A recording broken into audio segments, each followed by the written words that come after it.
Okay, we have turned over the hour. There's a few more people still joining, but that's fine. We'll get things going. We've got a lot to discuss today, lots of exciting talk about growth instead of just cutting. We know, all of us on this call, of course, that we can't get where we need to get just by cutting. We need to do other things, and that's what today is going to be about. So a warm welcome to you all, particularly warm welcome to my colleagues in the US who are joining us very early in the morning. Thank you guys for doing that. I'm Sean Horan. I'm co-founder and joint CEO of Halpin Partnership and now a senior director at Huron. And Halpin became proudly part of Huron in March and now part of a global team providing transformational support to higher education institutions across the world. So we have a wealth of higher education experience, many of us having had senior roles in universities in UK and USA. And I think that's what makes us really different as a firm. We have people who've been professional consultants for their careers and people who've been professionals inside universities. And the mix of that is really, really potent in order to solve the issues that universities are facing. So we've worked with many thousands of higher education institutions globally. Whatever issues you're facing as senior leaders, we can really help you with that and give you the expert support that you need. Really pleased that you're joining us today. Thank you for doing that on what's a bit of a grey day in the UK, but we'll bring some light into this discussion as we go along. This is part of a series of webinars that we're holding to explore key issues facing the UK and some things that we can learn from the US and how they transfer over. And you'll hear a series of accents on this call today as we go through that. So we have many senior leaders in the audience today, from directors of finance, marketing, recruitment, strategy and planning, chief operating officers, all of those people, you people who are looking at some of the very difficult things facing our institutions at the moment. Now, please do use the Q&A function as we go forward. Do post your questions as we go. The panel's going to do an introduction, and then we'll take those questions after that part. Webinar is being recorded, so you can watch it again or share it with your colleagues as we go too. Now, as we know, UK universities are facing a very intense period of financial pressure, and many have exhausted that cost containment strategy that we started with, making growth and revenue enhancement an essential pathway forward, looking at how do we get to that next stage. Now, our panel are going to explore some of those ways forward, and we're going to answer your questions, as I've said. Now, I've worked out, just before I introduce the panel, that this panel has over 75 years of higher ed experience, so you are in very good hands this morning. And I'm really grateful, as I say, that they're joining us for a very early start over the pond. So firstly, I want to introduce Chris Slatter.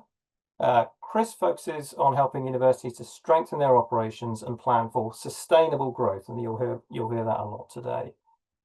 His work spans academic innovation and planning, new program and campus development, market expansion, and he's worked with hundreds of institutions worldwide. Second, we have Rob Bealby, and Rob has particular expertise in helping universities grow through a combination of analytics, pricing strategy, recruitment and marketing. And he's led on projects including financial aid strategy, to product positioning for universities and technical optimization, all things that are going to be really crucial as we go forward.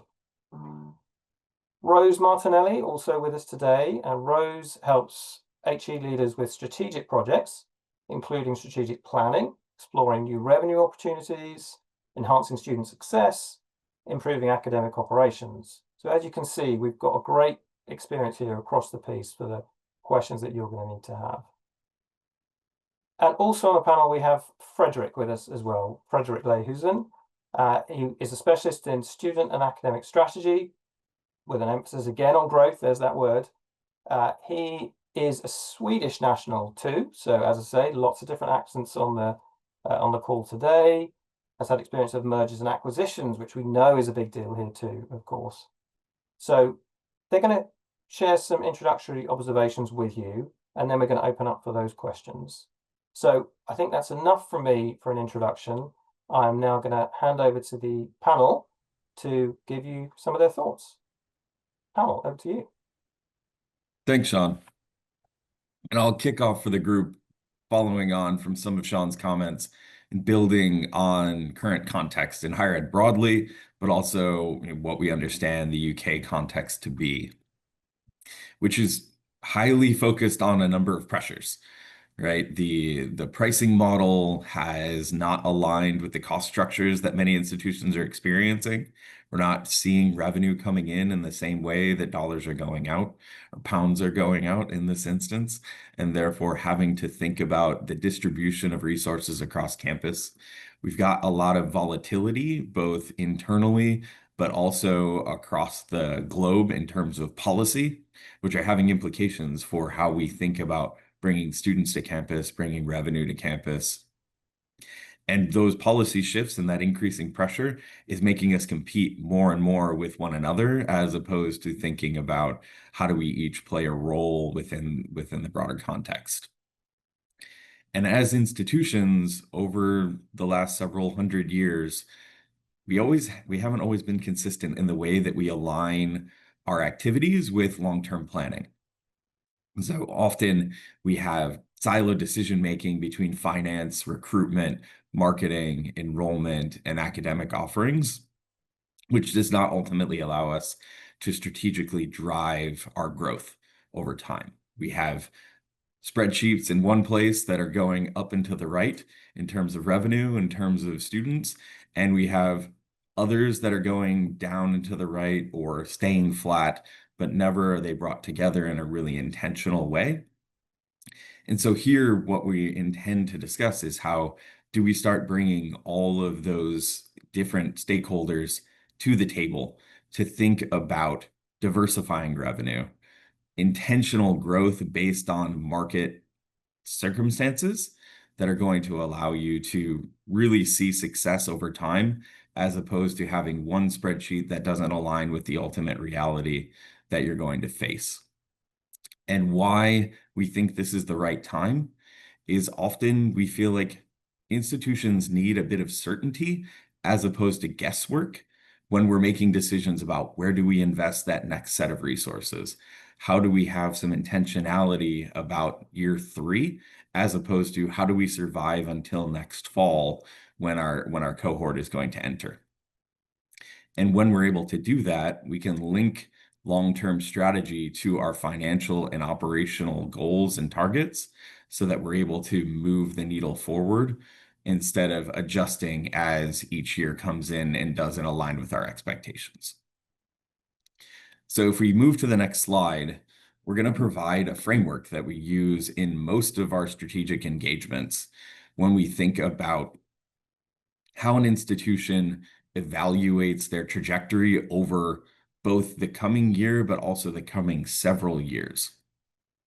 So we refer to this as dual transformation, and it's a strategic framework that allows us to think both about what we can do about our current circumstances and what we have in hand right now, but also how do we position ourselves for long-term success, knowing that what we're doing today is not always going to align with what we need to be doing 3, 5, 7, 10 years from now.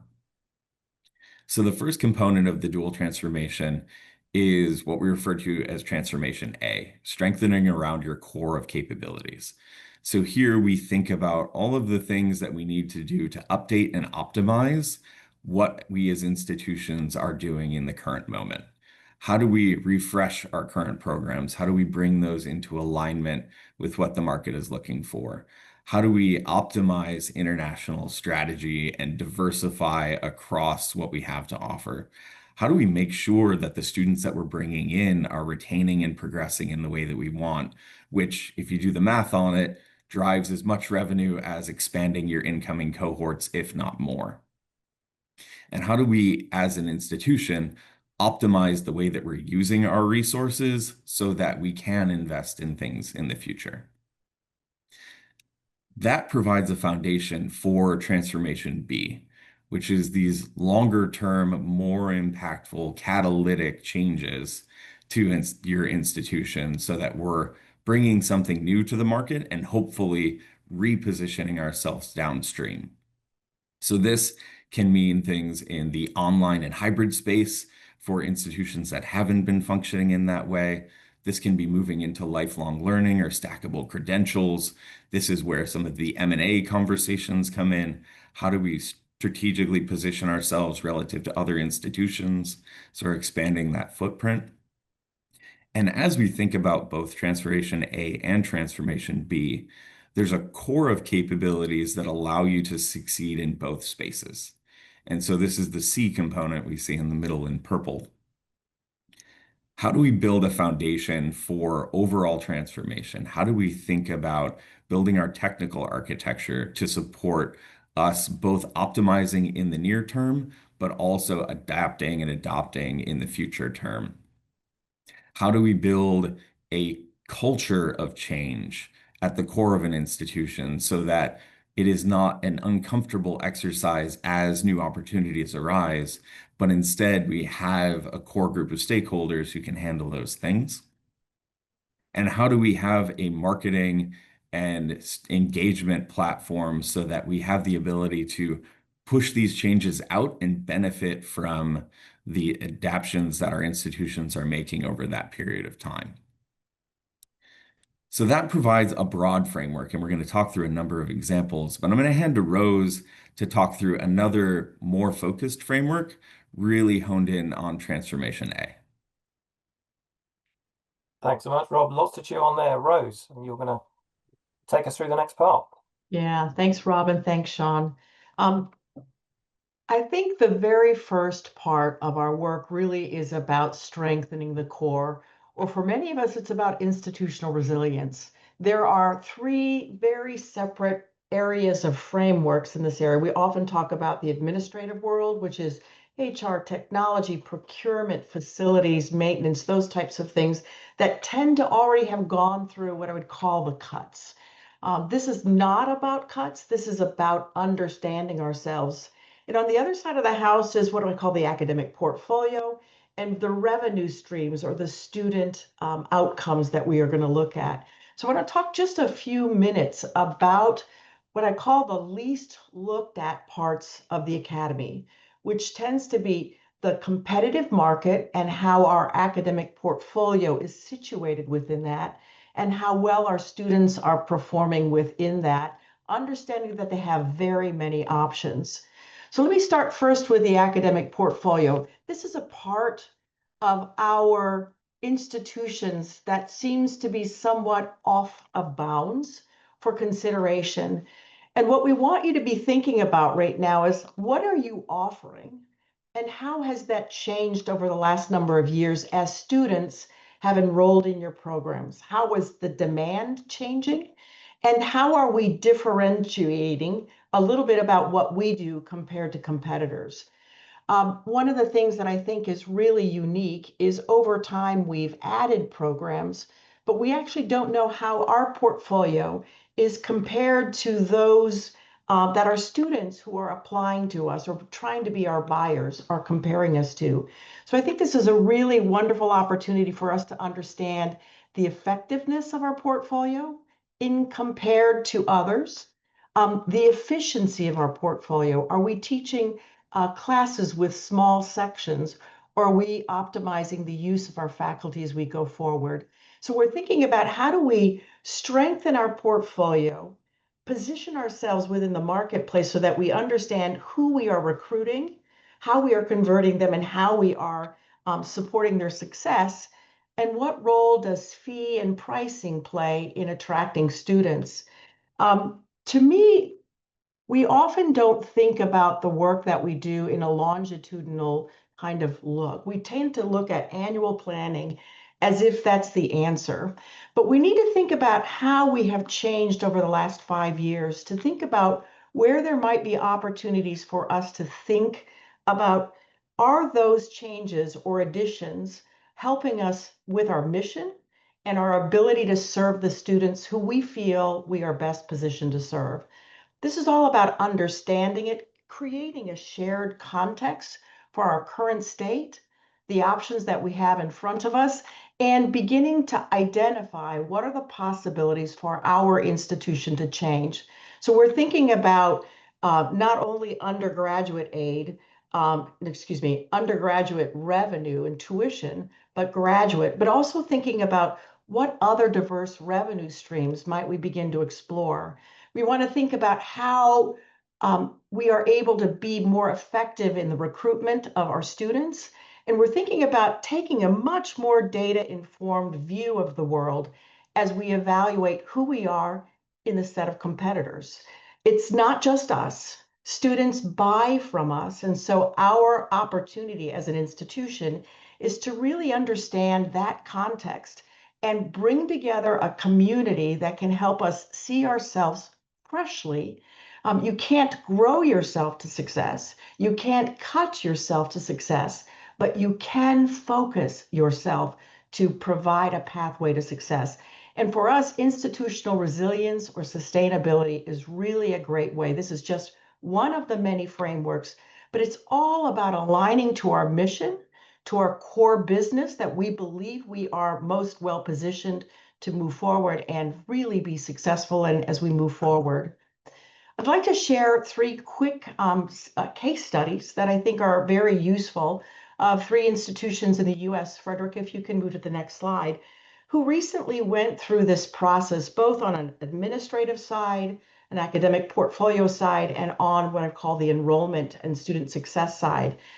This process allowed them to come together collectively as an institution to create a common understanding of the current conditions and challenges that they face within the competitive set to create a long-term pathway for success. And I think the exercise is about creating a common understanding and a shared pathway forward that we agree upon to go together. Ithaca College is a small college in New York. What they achieved was really remarkable. They were facing some financial pressures, as many of us are, and they decided to truly understand where those financial pressures were coming from. And they identified a number of areas for savings and validated the pathway to get there over multiple years. These aren't things you do overnight. These are multi-year plans to get to sustainable pathways, to create new programs, to sunset new programs, to think about how we use instructional talent to optimize the outcomes of our students. But they also did a lot of strategic reinvestment that really opened doors for them to strengthen their core and position themselves very differently. Wake Forest is, again, a very small institution that decided to do something different. They're about 2,500 students, so quite small, but they desire to grow a bit in order to protect some of the financial concerns that you have with a smaller institution. And they put together a 10-year plan to guide that growth economics. But growth also means investments. You can't necessarily grow without additional costs. And so they actually identified the funding over the next 10 years to guide and support that growth. So there was no brand erosion or no erosion to student success because of more students that they needed to serve. And then finally, Skidmore College. This one was really more about studying the academic portfolio and its effectiveness. I think this is an area that we don't often look at because over the last decade in the United States, students have shifted to more what I call professional pathways to jobs or careers, that many of our courses no longer have the enrollments that they had in the past. And this ability to look at the academic portfolio and look at the student demand and the effectiveness and efficiency for how we were delivering courses allowed them to really streamline and focus on efficiency and also identify where there were bottlenecks, where many majors used similar courses, but there were not sufficient seats to allow students to progress quickly. They also looked at 15 administrative initiatives, but almost all of these institutions put first the mission in this work and created a community of practice to understand current state, to design that future state. So strengthening the core is what I call a campus-wide activity about understanding our current state and creating a pathway for the future that allows us to be innovative, to consider where growth is important, where efficiency is important, but most important, where we place our focus going forward. I'll pass this along to my colleague, Chris. Thank you. Thanks, Rose. And what you just covered under Transformation A is so critical. It's easy to think of that work as purely defensive, but it's not. And to your point, I think strengthening the core is really about creating the platform that makes new growth possible. And as Rob alluded to, Transformation B simply extends that thinking. So it's where universities start to design what comes next. It's about intentionally diversifying and building new engines of growth in ways that stay true to mission, but also can strengthen long-term resilience. So in both the US and in the UK, the conversation still starts with student recruitment, but now it just goes much further. So universities are asking, who else can we serve? What else can we deliver? And how can we use our research, our partnerships, our assets to create broader impact and generate new revenue? So as you'll see here, we're seeing diversification play out in 5 main ways, and I'll touch briefly on each. First, learners and markets. With the volatility we know in international enrollment, universities are rebalancing. So they're going deeper into domestic markets, they're serving adult learners and employers, and also developing targeted global offerings that complement rather than depend on traditional international pipelines. Second, offerings and delivery models. So there's been this real acceleration in modular, in flexible, and skills-based learning, often co-designed with industry as institutions adapt to lifelong learning and workforce needs. Third, we see partnerships and channels. So collaboration is really becoming the new competitive advantage. We're seeing co-branded programs with employers. We're seeing public-private innovation hubs and shared digital platforms. And in our work globally, we've helped institutions model the financial and operational implications of those partnerships before they scale. You'll also see geographies and footprints here. So universities are extending reach. They're doing this through regional hubs, through transnational education, and increasingly through strategic mergers or alliances to gain scale or capabilities. We've seen that trend build in the US, where we've supported quite a bit of that activity, and now emerging, as Sean alluded to, in the UK as well. And then finally, business and operating models. Institutions are setting up dedicated innovation units.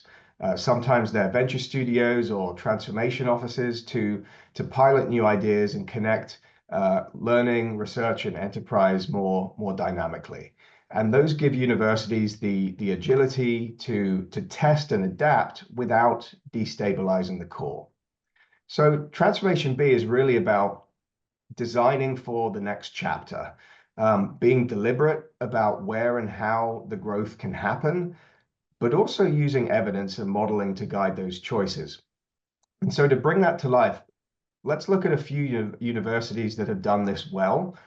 Each has taken a different route, but all 3 share the same discipline in linking strategy to execution. So if we get, yep. So as you see on this slide, let's start with Arizona State University. Probably the most recognized example of deliberate mission-led growth. So under President Michael Crow, ASU has reimagined itself as what they've called the new American university. So they've broken down silos, they've linked research to social impact, and they've been investing very heavily in digital delivery. Today, they teach more than 150,000 students. They've got tens of thousands online, and they've built innovation into their DNA in numerous ways. They've got Ed Plus, which is their digital arm for online and lifelong learning. They have a unit called SkySong Innovations, which turns research into ventures. And they've also focused heavily on partnerships with employers, Starbucks being the best known, that embed learning into the workplace. And none of this is peripheral. So it's all planned, it's resourced as part of their core strategy. So innovation is built into their operating model, it's not bolted on. Northeastern University has taken a different path, and its model, as many of you will know, revolves around experiential learning. It connects study and work through their long-standing co-op program. Students spend part of each year in full-time paid industry placements, making employers a genuine part of their curriculum. And that co-op system has underpinned Northeastern's growth. Over the past decade, the university has built a network of campuses across the US, Canada, and also in London, in some cases through strategic acquisitions, each near major industry hubs. And the result of all of this is a distributed ecosystem of learners, of employers, and of researchers. So Northeastern doesn't just recruit globally, they're delivering locally wherever there's demand for talent and applied research. And finally here, Georgia Tech. And Georgia Tech has shown how innovation and affordability can go hand in hand.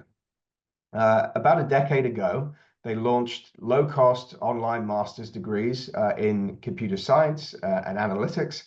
These are rigorous research-based programs that now serve tens of thousands of students worldwide. Georgia Tech built a scalable digital platform. They backed this by very careful financial modeling, and just recently created a college of lifetime learning to link research partnerships, academic departments, and workforce education. And so across our work with universities like these, and many others navigating similar challenges, we've seen what it takes to make transformation stick. And sometimes that means modeling the financial and operational implications of new delivery. And other times it's really about helping leadership teams build the governance to sustain them. And the common thread, I would say, is discipline. It's growth that's intentional, it's data-driven, it's anchored in mission. And so I think these examples really show what's possible when growth is intentional, when it's planned, when it's tested and aligned to the university's purpose. And Frederick is now going to take that a step further and show how you can apply the same thinking in practice. So modeling your current state, testing future scenarios, and also just prioritizing these investments with intent. Frederick? Thank you, Chris.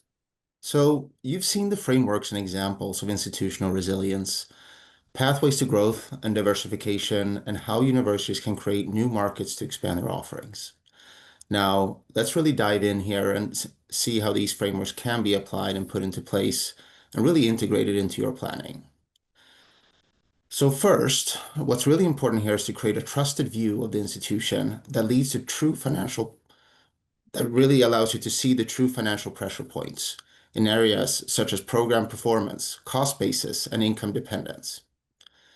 In practice, this really means mapping home and international fee income, research, and other types of revenue streams to costs, making clear what the contribution by area and where cross-subsidies are occurring inside the institution. The results of this analysis allows leaders like you to understand the true financial pressure points and to identify where there's room for more reinvestment with a real purpose of achieving your goals and objectives. By conducting a true understanding of the current state, the conversation focuses on making choices to plan for the future. Second, there's a need to model the future environment you're facing. The considerations that Rob talked about earlier includes flat fees, rising costs and inflation, and policy shifts, paired with changes in the education and labor market. When you model the future environment, it allows you to test your institutional resilience, considering different futures. For example, predicting reductions in international intake, a subject-specific demand shift in the market, or impacts and results from a targeted growth effort. The framework and analysis allows leaders to visualize each scenario, providing you the opportunity to prepare adjustments in a changing education landscape. After the first two steps, now you can really focus on a small number of movements that strengthen the core and generates new growth. Each investment opportunity is connected with a thorough analysis that aligns the opportunity to your mission and the markets. It also allows you, the institutional leadership, to focus its efforts and support to increase the opportunity for success. By applying these frameworks, you have established a roadmap to the future, where your preparation and planning reduces risk and increases the potential for success. The core concept here is that efficiency identifies capacity, and institutional planning and growth modeling directs where that capacity is best invested. Now, let me hand it back over to Chris. Thank you, Frederick. And I think this is where it all comes together. So whether you're focused on strengthening the core or building something new, the real differentiator is how well planning is embedded into the leadership culture. So not as a once-a-year budgeting exercise, not even something you do every couple of years, but just as an ongoing discipline. The universities that manage uncertainty best, I think, tend to have a rhythm to it. So they plan, they test, they decide, they communicate, and then they adjust. It's not perfect, but it keeps strategy and budgets and operations moving in sync instead of drifting apart, as we often see. And then when that rhythm takes hold, you can feel it in the way that leadership teams make decisions. It makes trade-offs transparent. You can see in often one screen the academic, the financial, the people impacts of each choice. And then suddenly the conversation shifts from just opinions to looking at the evidence. I think back to one university we work with this spring here in the US that was running a major deficit, and they felt the pressure to cut everywhere. But when they modeled the scenarios, they realized that across the board reductions would actually make things worse. They'd lose margin by shrinking their strongest programs. So instead, they focused reductions where demand was falling. They reinvested in a handful of very promising professional master's programs across their different colleges that were growing quickly. And that single exercise changed how they worked as a team. They stopped reacting, they started planning. And so the most effective institutions can build that kind of shared ownership. Academic and administrative leaders working from the same view of the future. And so planning becomes this shared language that allows you to balance mission, market, and margin. We've helped a number of universities get to that point. So using modeling to engage boards early, testing assumptions before decisions are made, and just giving leadership teams the confidence to move quickly when the environment shifts. And that's what can keep a strategy alive. So something that evolves with you as an institution, certainly not a document that sits on a shelf. And in a sector where, as we know, uncertainty seems to be constant, I think that kind of disciplined, transparent planning is what can give leaders real control over their futures.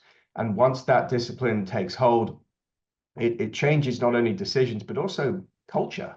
And it builds confidence into the future.